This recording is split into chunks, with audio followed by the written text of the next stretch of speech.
I apologize, sir. I reacted inappropriately. Everyone out, immediately. Student Chen, come to my office, immediately. Veteran failed every police drill until the chief learned her secret classification. Chen, you're done. Pack your gear. Instructor Rodriguez shook his head as Sarah Chen missed her third firearms qualification in a row. Her hands trembled, sweat beading despite the cool morning. The other cadets smirked, another broken veteran washing out. They had no idea she'd once been the deadliest soldier they'd never heard of. Former Staff Sergeant Sarah Chen, 29, carried secrets that could never be spoken. Delta Force, classified operations, trauma locked behind government clearances. The police academy was her only path to civilian purpose, but her past was destroying her future. Chief Martinez watched from his office window, something familiar nagging at him about Chen's bearing. 25 years Army Special Forces taught him to recognize shadows. Today, he'd finally investigate those shadows and uncover a warrior in disguise. Staff Sergeant Sarah Chen, enlisted at 19, recruited from MIT's computer science program by military intelligence officers who recognized exceptional potential. What started as cybersecurity quickly evolved into something far more dangerous: Delta Force selection, the most classified counterterrorism unit in American military arsenal. For 6 years, she didn't exist on any official records. Black operations in Syria, Yemen, Afghanistan, targets so sensitive their elimination could never be acknowledged. She spoke 7 languages, could kill silently with her hands, and had neutralized high-value targets whose deaths were attributed to equipment failures or accidents. The mission that ended everything remained classified at levels requiring presidential authorization to discuss.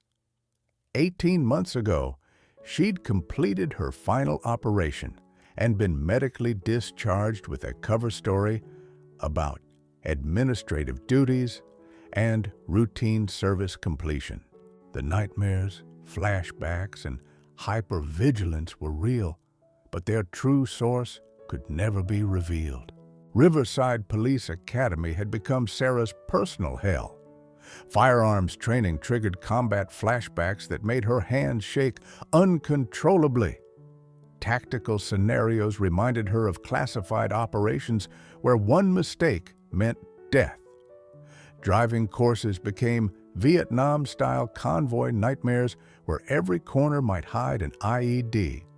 Her classmates nicknamed her Shell-Shock Chen and PTSD Princess. They saw a broken female veteran taking up space that belonged to real cops. Instructors Rodriguez and Williams recommended immediate dismissal. She was clearly too damaged for law enforcement. What they couldn't understand, Sarah wasn't failing because she was incompetent. She was failing because she was overqualified for scenarios that seemed like children's games compared to real warfare. Police Chief Roberto Martinez, 52, had spent 25 years in Army Special Forces before retiring to civilian law enforcement.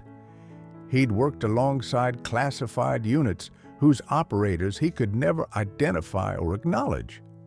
Something about Chen's tactical movement, her hyper-awareness, the way she cleared corners, it reminded him of shadows he'd glimpsed in classified briefings. "Look, it's Shell-Shock Chen having another episode," laughed Cadet Martinez during firearms training as Sarah's hands trembled while loading her service weapon.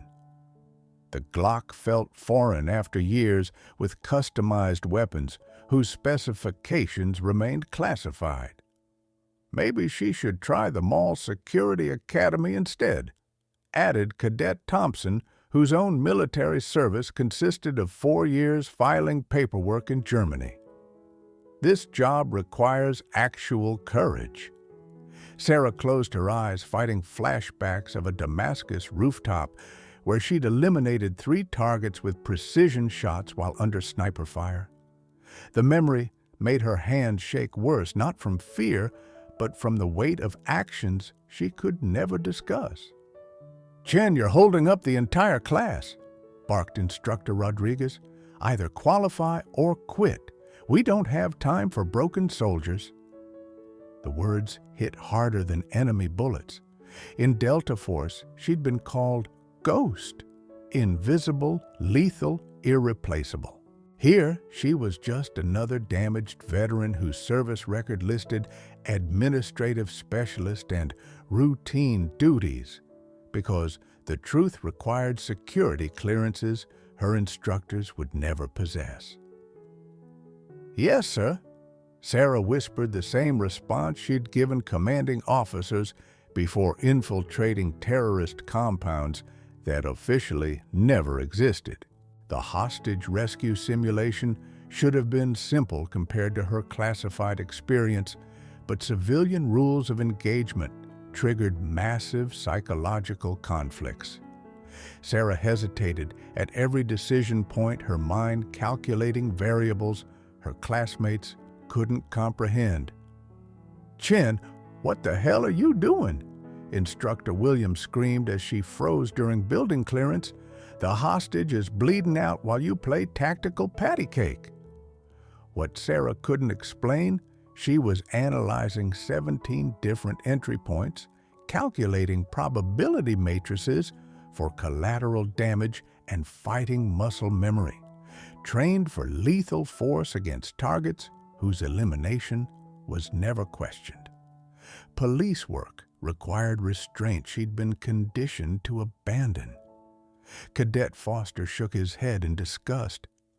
"My cousin died in Afghanistan while warriors like you hid behind desks. You don't deserve that uniform." Sarah's jaw clenched.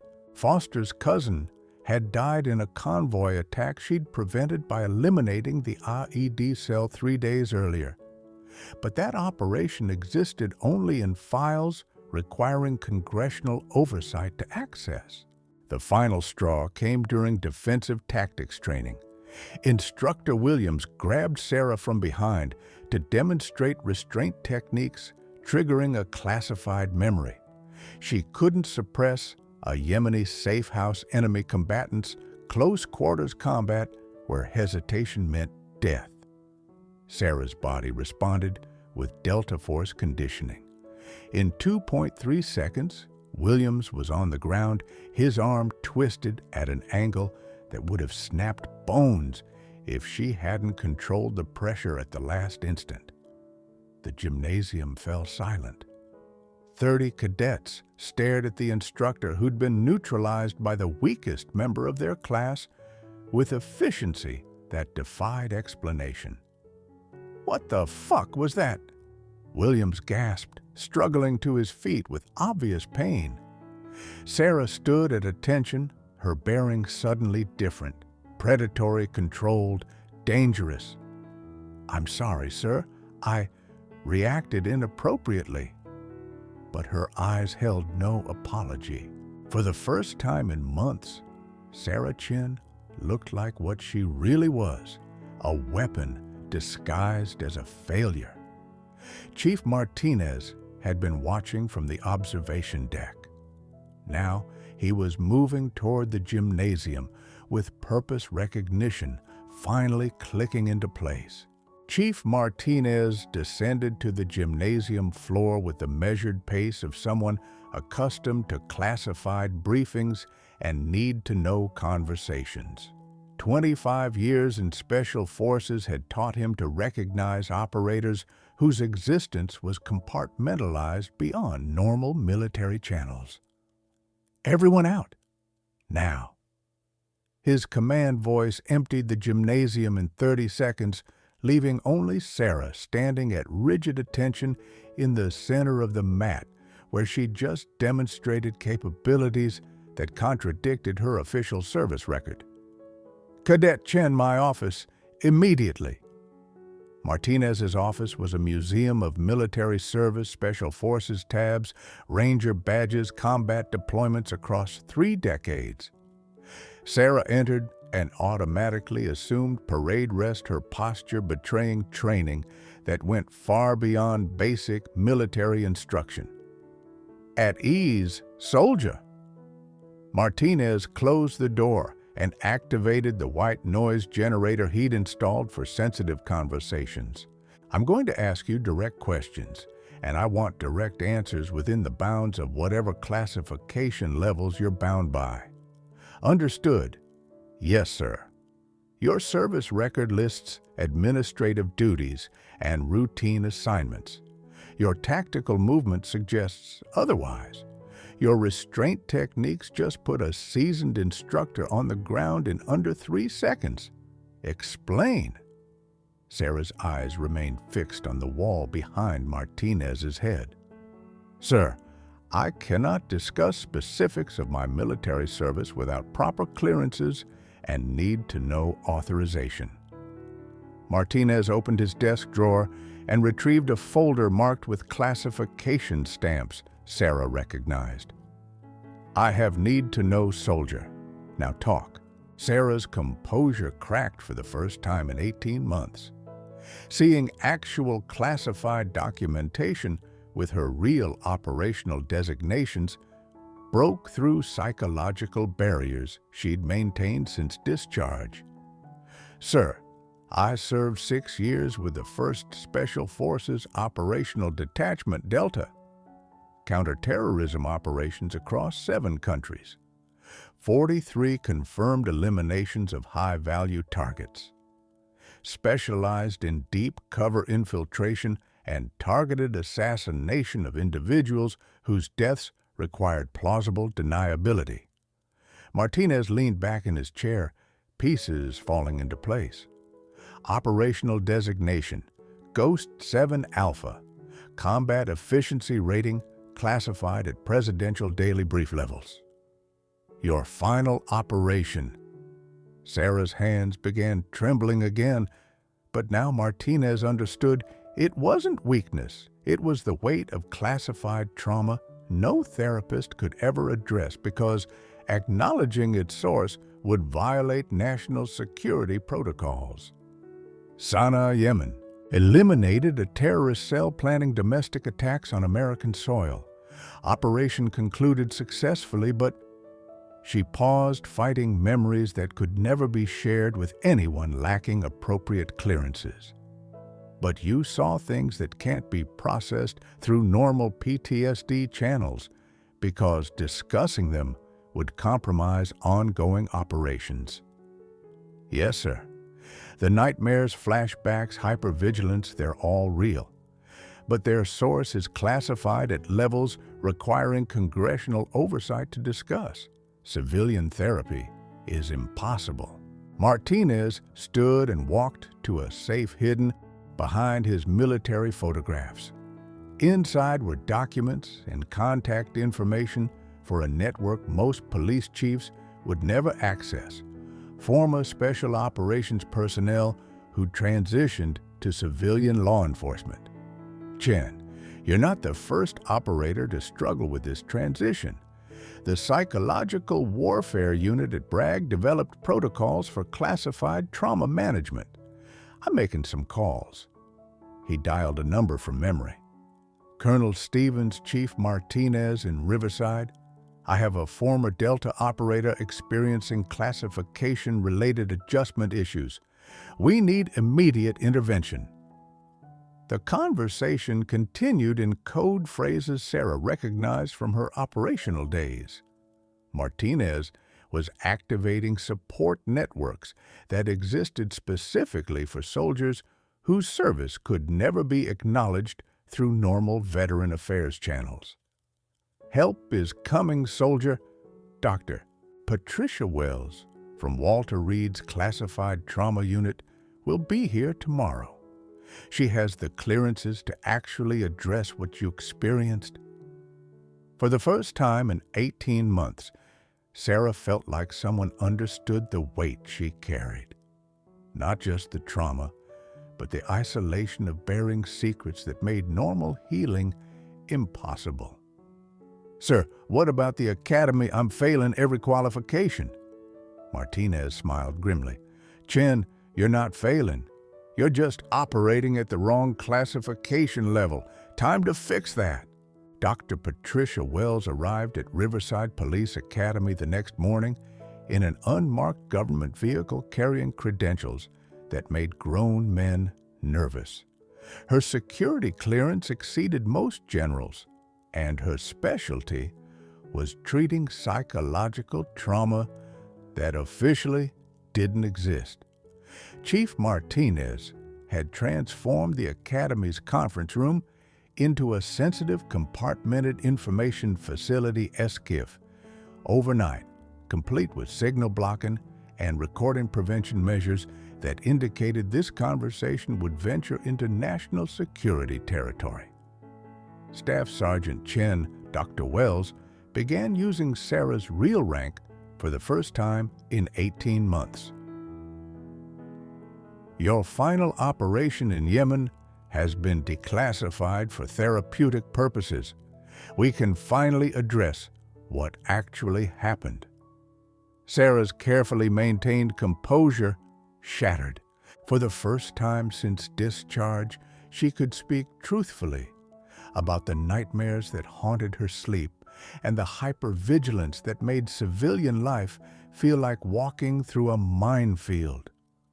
"You eliminated Rashid al-Zawahiri and his entire cell 48 hours before they executed attacks on 3 American elementary schools. Your actions saved approximately 2,400 children's lives. The operation required you to maintain cover for 6 weeks in a hostile environment where discovery meant torture and execution." The weight Sarah had carried alone for 18 months suddenly felt shareable. Her trauma wasn't weakness. It was the psychological cost of preventing a national tragedy that could never be publicly acknowledged. The children's faces in your nightmares aren't guilt. They're the faces you saved. The hypervigilance isn't paranoia. It's combat conditioning that kept you alive long enough to complete an impossible mission. Chief Martinez reconvened the Academy staff that afternoon, Dr. Wells present with federal authority that made questions impossible. The classified briefing that followed would forever change how Riverside Police Academy treated military veterans with classified backgrounds. "Gentlemen, Cadet Chen is not a failed recruit. She's a decorated Special Operations veteran whose service record requires presidential authorization to discuss in detail. Her poor performance is the result of operating at classification levels far beyond civilian law enforcement training." Instructor Rodriguez shifted uncomfortably. "Chief, her firearms scores are the result of muscle memory trained for weapons and scenarios you lack clearance to understand. Her tactical hesitation comes from calculating variables in building clearance that go far beyond your training parameters." Dr. Wells stepped forward. "Sarah has been fighting classified demons alone because standard PTSD treatment protocols cannot address trauma whose details violate national security. Today, that changes." The Academy's training protocols were immediately modified. Sarah would receive specialized instruction that bridged the gap between classified military operations and civilian law enforcement without compromising operational security. "Rodriguez Williams, you will redesign her training program to account for advanced tactical conditioning. Dr. Wells will provide psychological support that addresses her actual service experience within classification constraints." Martinez's voice carried the authority of someone who'd operated at levels these instructors would never comprehend. "Chen will not only graduate this academy, she will excel. And anyone who has a problem with that can explain their position to federal oversight personnel. The next morning's training exercise would become legend in law enforcement circles. Chief Martinez had arranged a simulation that required Sarah to operate within her actual skill parameters while maintaining classification boundaries. Cadet Chen, you will lead today's hostage rescue scenario. Use whatever tactics you deem appropriate within legal parameters. Sarah's transformation was immediate and terrifying. The uncertain, trembling recruit disappeared, replaced by an operator whose efficiency defied civilian comprehension. She cleared the building in 4 minutes, neutralized 6 role-playing terrorists with non-lethal precision, and secured both hostages without a single procedural error. Her classmates watched in stunned silence as the woman they'd mocked demonstrated tactical capabilities that exceeded their instructor's abilities. Every movement was calculated, every decision instant, every action executed with mechanical precision. "How the hell did you do that?" Cadet Thompson asked, his earlier mockery forgotten. Sarah looked at him with eyes that had seen things he couldn't imagine. "I remembered who I used to be." Instructor Rodriguez approached Martinez with obvious confusion. "Chief, what exactly are we dealing with here?" "Rodriguez, you just witnessed what happens when America's most classified warriors transition to civilian service. Chen isn't learning to be a cop. She's learning to be a cop who won't accidentally start a war." Within 2 weeks, Sarah Chen transformed from class failure to academy legend. Her firearm scores didn't just improve, they shattered academy records by margins that suggested professional military training far beyond standard service. Her tactical leadership during simulations became mandatory viewing for future cadet classes. The woman who'd been mocked as shell-shocked Chen now taught combat techniques that instructors couldn't explain but couldn't deny. Cadet Foster approached her after a particularly impressive demonstration. "Chen, I owe you an apology. I said you didn't deserve the uniform. I was wrong." "We all serve differently," Sarah replied simply. "Your cousin died defending a convoy. I prevented attacks you'll never hear about. Both matter." The Academy renamed their advanced tactical training program the Chen Protocol, specialized instruction for military veterans, transitioning from classified backgrounds to civilian law enforcement. Sarah became the model for how to properly integrate elite military operators into police work.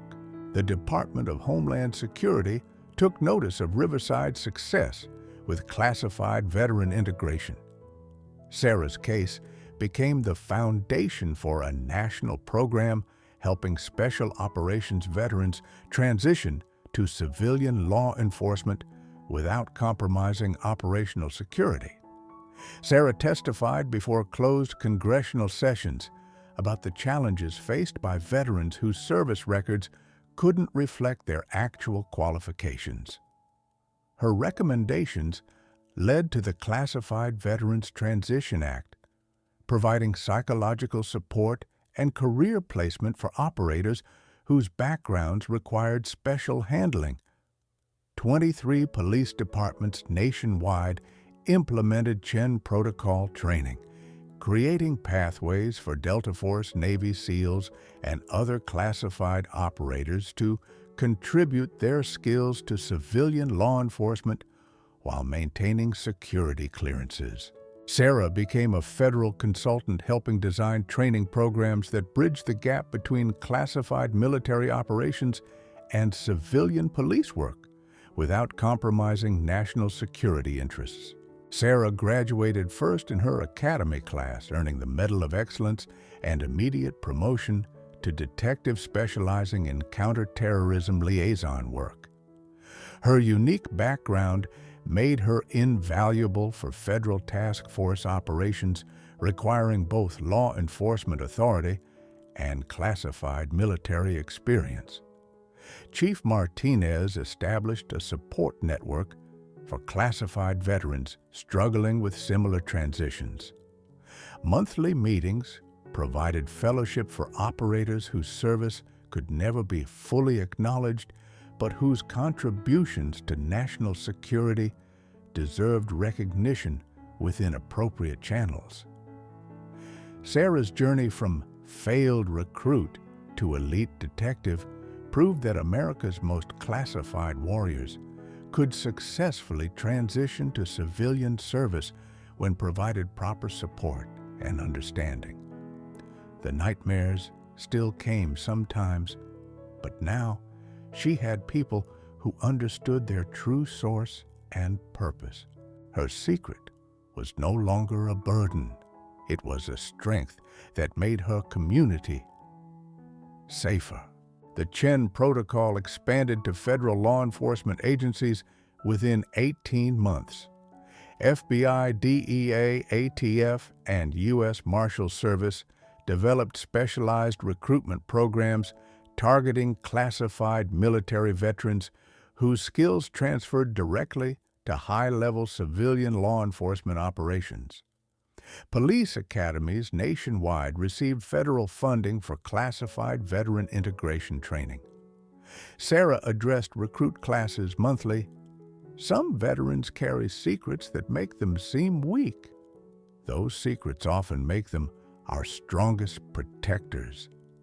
The Department of Veterans Affairs created a classified track for psychological services, allowing operators with classification restrictions to receive appropriate mental health care without compromising national security protocols. Federal oversight ensured that veterans with classified backgrounds received proper recognition for their civilian law enforcement potential rather than being dismissed as damaged goods whose true capabilities couldn't be acknowledged. Sarah Chen discovered that her classified past, once a barrier to civilian success, became her greatest asset in protecting American communities from threats most officers couldn't comprehend.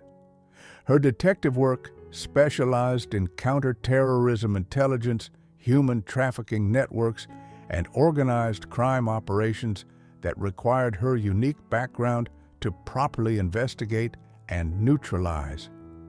The academy that once wanted to dismiss her now showcased her success to recruiting boards and federal oversight committees examining veteran integration policies. Sarah drives her patrol car daily through neighborhoods she protects, knowing that her classified service continues in different form, defending American families from threats they'll never know existed. The Chen incident proved that military veterans' greatest strengths often appear as weaknesses when viewed through civilian perspectives that lack proper context or classification awareness. Sarah learned that the same training that made her seem broken in police academy made her invaluable in protecting civilian communities from classified threats. Classified service never truly ends, it just changes mission parameters. Some warriors protect America from shadows that most citizens never see, whether overseas or in their own neighborhoods. The uniform changes, but the oath remains eternal. In the end, Sarah Chen learned that her classified demons were actually classified angels, protecting American children from nightmares they would never experience, because someone like her stood watch in the shadows.